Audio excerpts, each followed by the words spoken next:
Starfield 2.0 perfectly shows how incompetent Bethesda is. We know absolutely nothing, almost nothing, about the Starfield 2.0 grand redemption arc.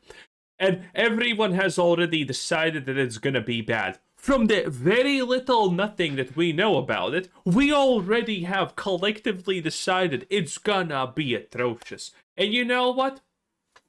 I think everyone's obviously right. It's gonna be atrocious. What do you expect Bethesda to do anything properly? Of course not. Of course not. They're gonna fail. They're gonna be laughing stocks. They're gonna ruin everything once again. The fact that they literally came out and said, "Oh, Starfield 2.0," but will it actually be a 2.0? Oh, no, no, no. No, no, no, no.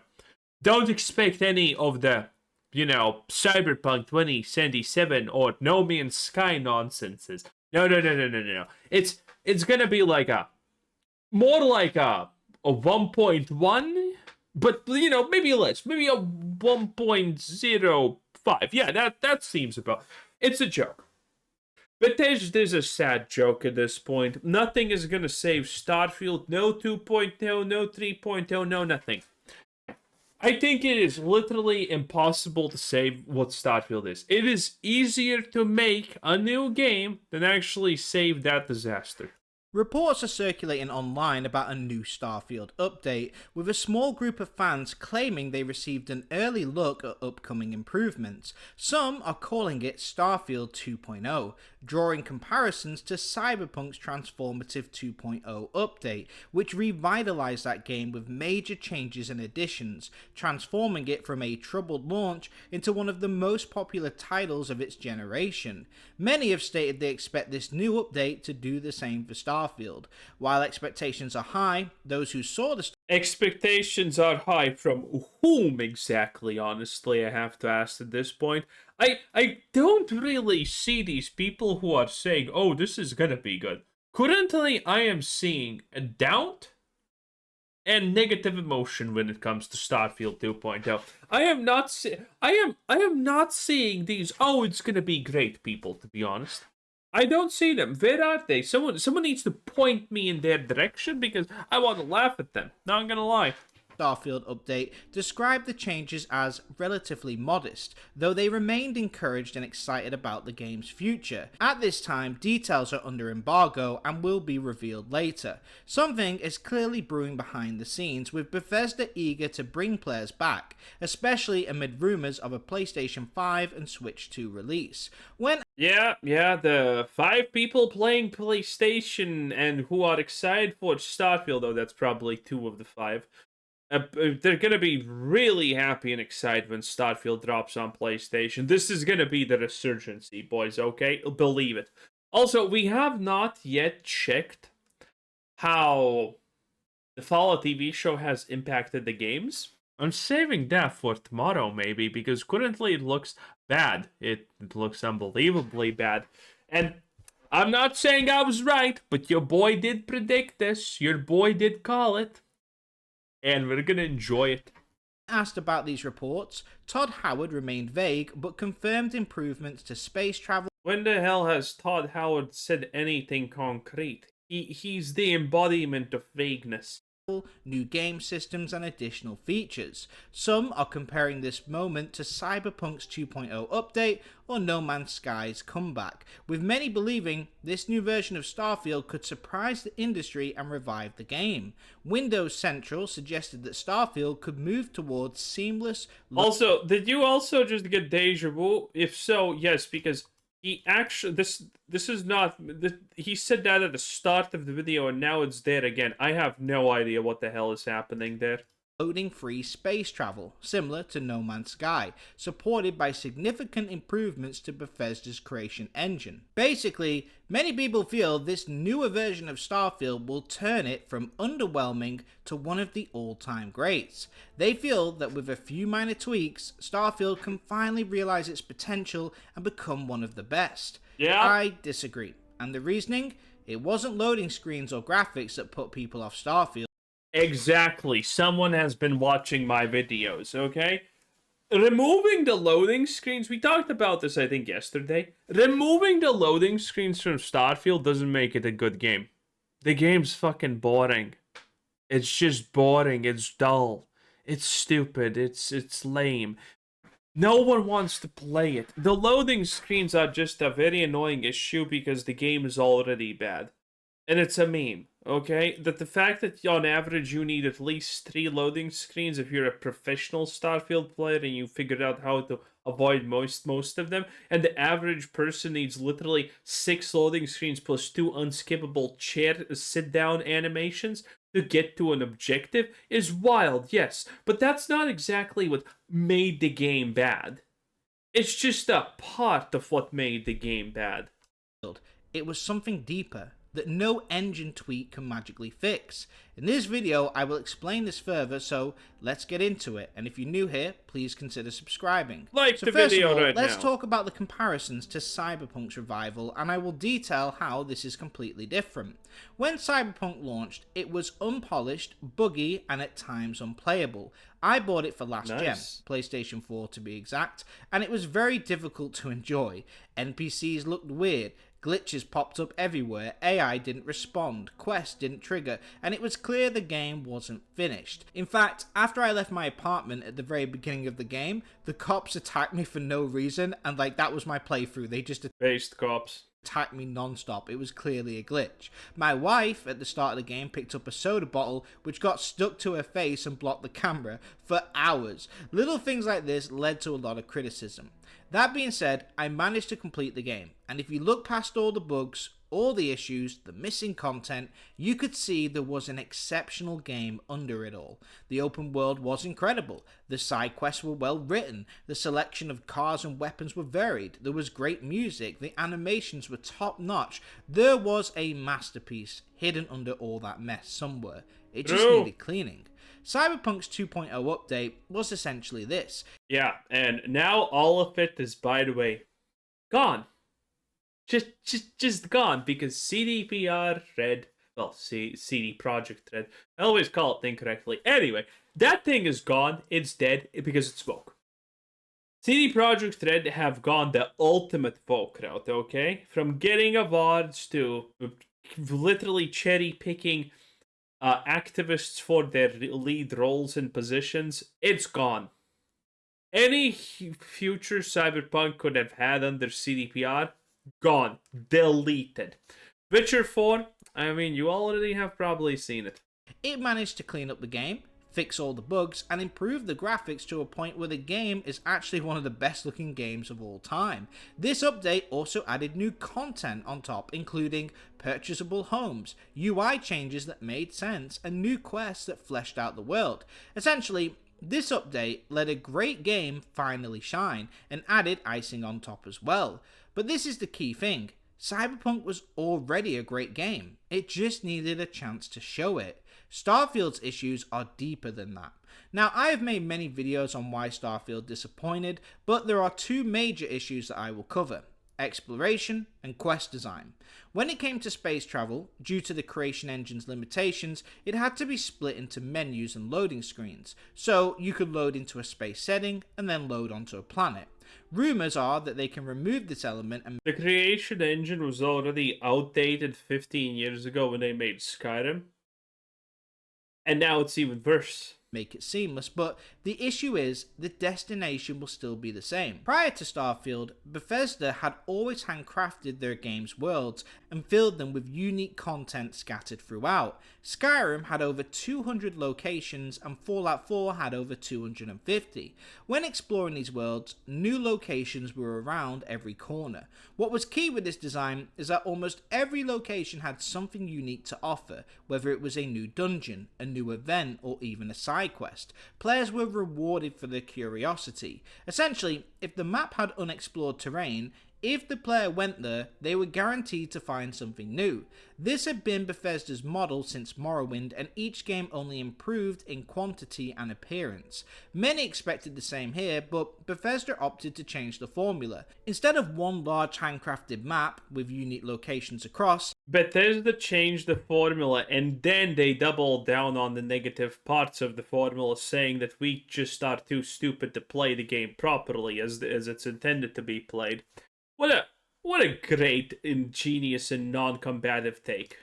the world would be procedurally generated. With over 1,000 planets to explore, players could fast travel to the locations and the game would generate a grid. It would place plants, minerals, landmarks and dungeons automatically. Each time you visited a planet, the grid would be automatically generated.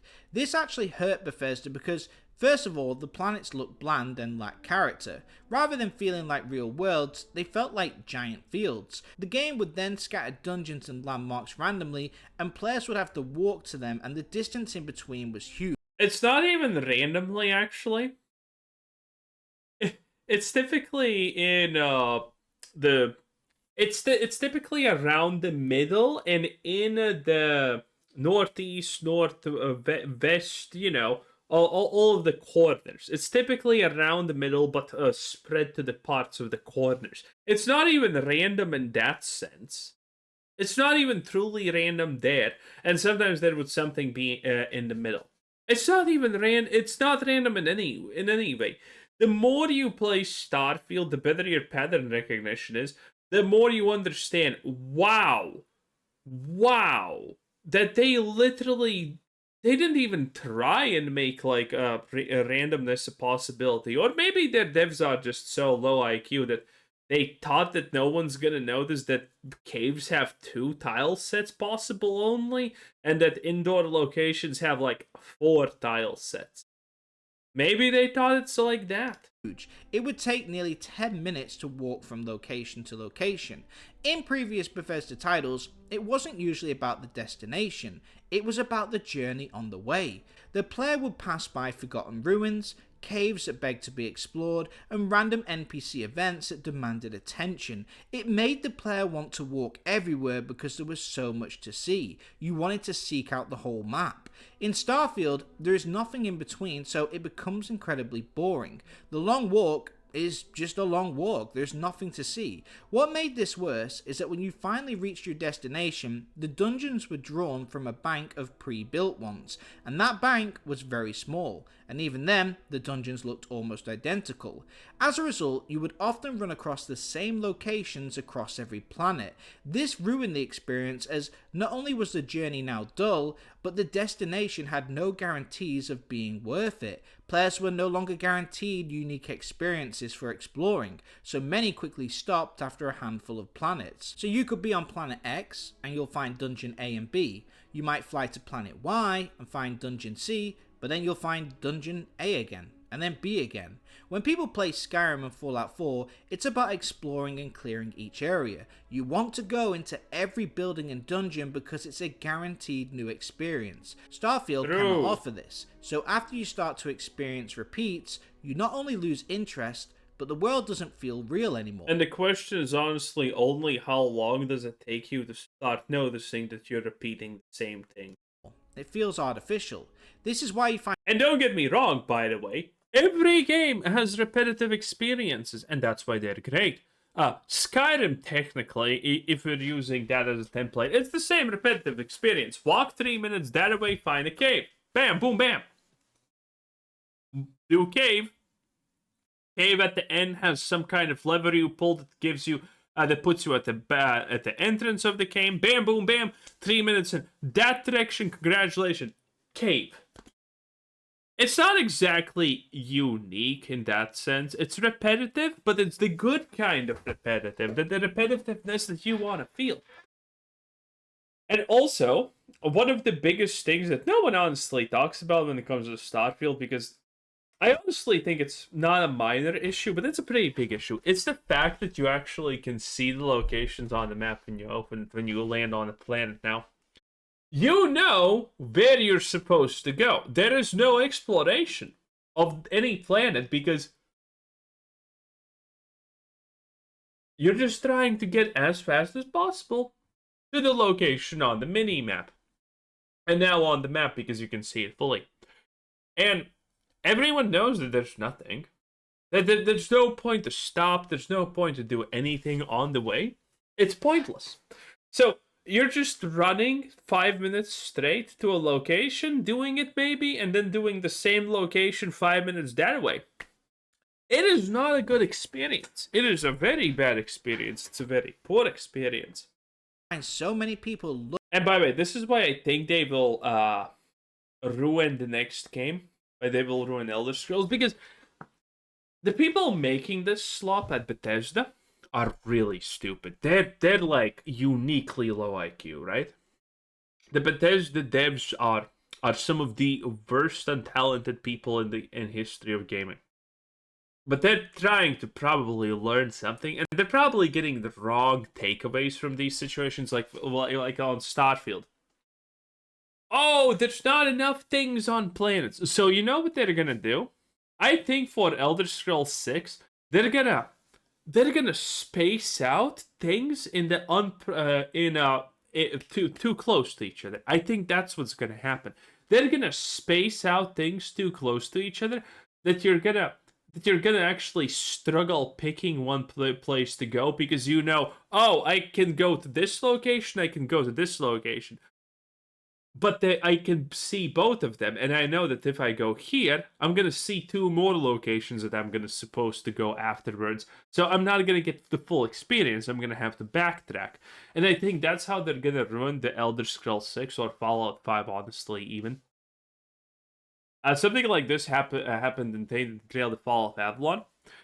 The maps are smaller, and this made me think that you need maps actually big enough, but you need to, make it that there's stuff along the way and it's not boring. But you also need to make it that there's not constantly stuff, like in like Tainted Grail: The Fall of Avalon, because there, around every corner, there actually is something that's like not a meme. In that game, around every corner, there's a new location that you want to go to.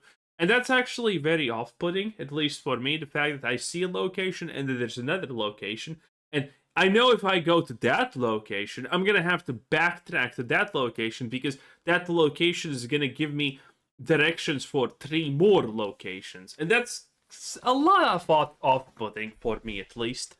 Loved Starfield for a few hours, and once they ran into this problem, that love disappeared. This is a fundamental game design issue. You can remove the loading screens, you can make travel seamless, make the worlds more pretty, but it will still follow the same design structure. And that is the issue with Starfield.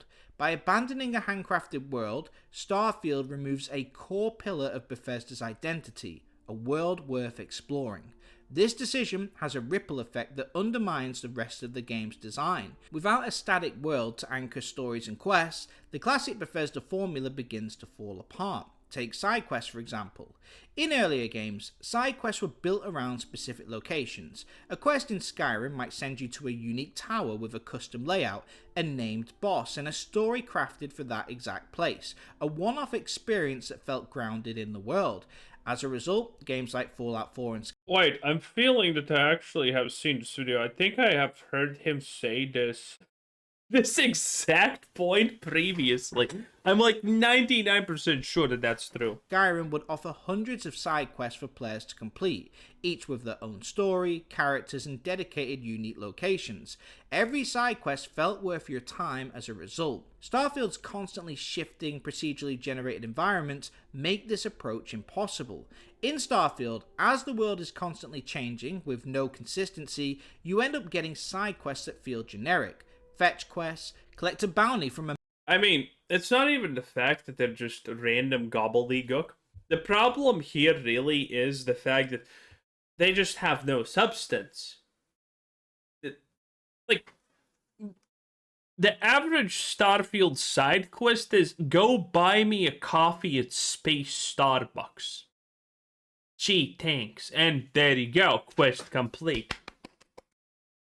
That's it. That's really boring and that's dull and bad. Man in a space station on a moon, kill an enemy located in a similar space station on a similar moon, or find an item in a clone of that first space station on yet another similar moon. Without a static map, there is no tower to build the quest around, meaning everything becomes generic and repetitive. Most of the quests in the game were Radiant quests, which are procedurally generated quests from the computer. They never run out, but amount to simple static objectives with no story. Go kill X person at X location. Most of Starfield's best side quests take place in one of the few handmade towns, and those areas were crafted like the old Bethesda model. But outside of those areas, which is 99% of the game, quests boil down to boring Bro, I remember when the Starfield shills were trying to say, "Oh, look at Neon, it's such an amazing place." Like, wow, wow, do you see this? Wow, it's so wow, good, wow, wow. Yeah, that was unironically a thing. That the shilling for Starfield was so insane at one point. People were saying, "Oh, Neon's the greatest city ever made. Night City, cyberpunk, not even close." Yeah, needless to say, that was a lie. Then there was the incident where this was the first, by the way. Neon was the second thing. The first one was when people started saying, "Whoa, look at this game! It's so cool! You can stack sandwiches like dominoes, and then they fall like dominoes." Yeah, that was actually a big thing. People tried to make that go viral multiple times, and it was equally as boring every single time. That when you have a game release and the positive things about the game are not the gameplay, not the encounters, but like sandwich dominoes, you know you are cooked.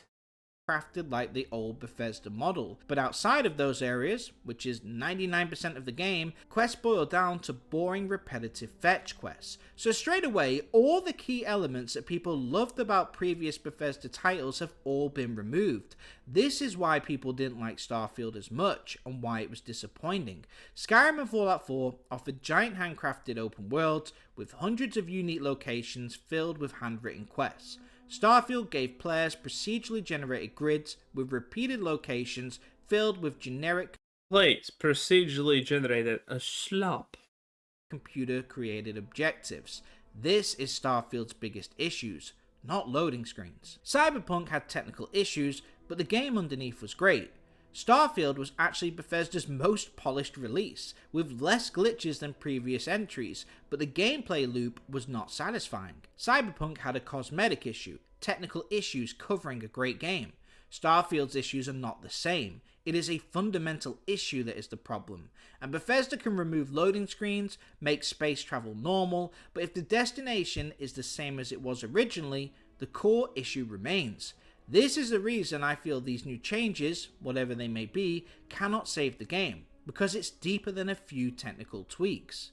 Finally, CD Projekt Red might have gone above and beyond to resurrect Cyberpunk, adding in new content completely for free, including many after the 2.0 update. I mean, they even added new content to which... Okay, I'm not gonna lie though. One thing that pisses me off about the Cyberpunk thing is the fact that they said, "Okay, no more updates," and now they have been milking the updates that they are making and the bug fixes that they are making for like 2 years or something. And the vague posting, the non-stop vague posting about, "Oh, something's big's happening, boys.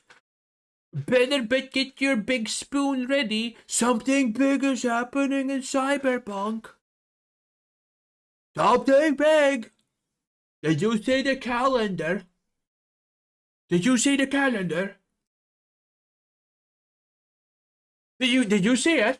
God, I hate that fake posting. It's so annoying. I am so done with CDPR, okay? When the next game launches, whatever it is going to be, the Vogue Witcher series or the complete disaster that Cyberpunk gets turned into, I will be there and I will be smiling Imperial. Okay? My ancestors will be smiling upon me as I absolutely tear to sunder whatever CDPR Red has made because it's slop. Witcher 3, a 10-year-old game, including new quests and a next-gen graphic update, all completely for free. But Bethesda just aren't those guys. Let's look at their track record. Morrowind was never updated. The Oblivion remaster arrived earlier this year, was completely overhauled graphically, but not a single new piece of content was added. Loading screens were still apparent, dungeons were still bland, and there wasn't a single new quest added. Okay, let me be completely real. The Oblivion remaster, do you actually want Bethesda to go ahead and update it? The answer is probably no. The answer is probably you want Bethesda to never touch it again in their lives. It was the same game as the 2006 original, just with a fresh coat of paint. Skyrim re-released 9 times across many consoles, including the Definitive Edition and the Anniversary Edition, and besides player-made creations, nothing new was added. No new locations or side quests. The graphics looked identical in the Anniversary Edition as they did in the original Skyrim. Bethesda have never added anything new to this game, and just earlier this year they released the Skyrim Switch 2 version. Anything new from the studio added on? Nope. Fallout 4 just had its Anniversary Edition launch, and once again, besides fan-made creations sprinkled in, they added nothing new at all. The point is, Bethesda have never added to previously released games, even when they resell them at full price. The thought that they would do a CD Projekt Red to Starfield would be completely out of character. They just work in different ways. CDPR adds new content to all their releases for free, always trying to make the game better, add new content. Bethesda have re-released games many times, charged full prices, but have never added new content on top. They have different goals, and that's perfectly fine. But I'm generally shocked that people expect Bethesda to go above and beyond here. It's just not their MO. And now let's read Todd Howard's comments about it. I mean, it's not only not that MO, it's just they're incompetent. I can't go into all the details just yet, but I will say part of the team has been focused on space gameplay to make the travels there more rewarding. We're also adding some new game systems and a few other smaller delights. There's also some really interesting stuff coming down the pipe from our verified creators. This sort of nails exactly what I would expect from Bethesda. There'll be a few little tweaks on top, nothing major, with the majority of new content coming from fan-made creators. Fallout 4 Anniversary Edition is Fallout 4 plus fan creations, and Skyrim Anniversary Edition is Skyrim plus fan creations. This is what I would expect when it comes to this new Starfield update. So let's get to the point. Rumours are circulating, everybody's excited, but I recommend keeping expectations in check. I have made many I'm sorry, I still can't get over the fact who exactly is supposed to be excited here. videos explaining why I didn't like Starfield, but many have defended it and state it is their favourite game of all time. I would imagine these new updates will greatly satisfy long-time Starfield fans. It will be the same game they love, with some new content and gameplay. No one likes Starfield. If you look at Steam DB, I think it has less than 3k players. Actually, let's look at it. Starfield Steam DB. Nope, 2.5k players. A 4k overly peak. Wowie woowa. I'll share the screen, boys. Relax, okay? Here it is. Look at this. In all its glory. 50! Wait, it actually dropped below 60. That is amazing. Anyway, 2.6k, 2.5k players. Disgusting. Let's do it. Can this be the first Bethesda game below 50% approval rating? And look at this. Wow, this is bad. Absolute devastation. It's just a flat line. They have flatlined so hard. Oof. Tweaks. It will make an experience they love even better. I think Starfield fans should get excited, but for those people who played Starfield for a while and bounced off the game, I do not think this new update will change their opinion. People left Cyberpunk early because it was broken, and return now to find a game that actually works, and they love it. People didn't leave Starfield because it was broken. They left for other reasons. Reasons that still exist, regardless of any update. Bethesda. Yeah, I mean, that's technically it. Slop will forever slop. Anyway, that was ahve Gaming. 10 out of 10. Bye.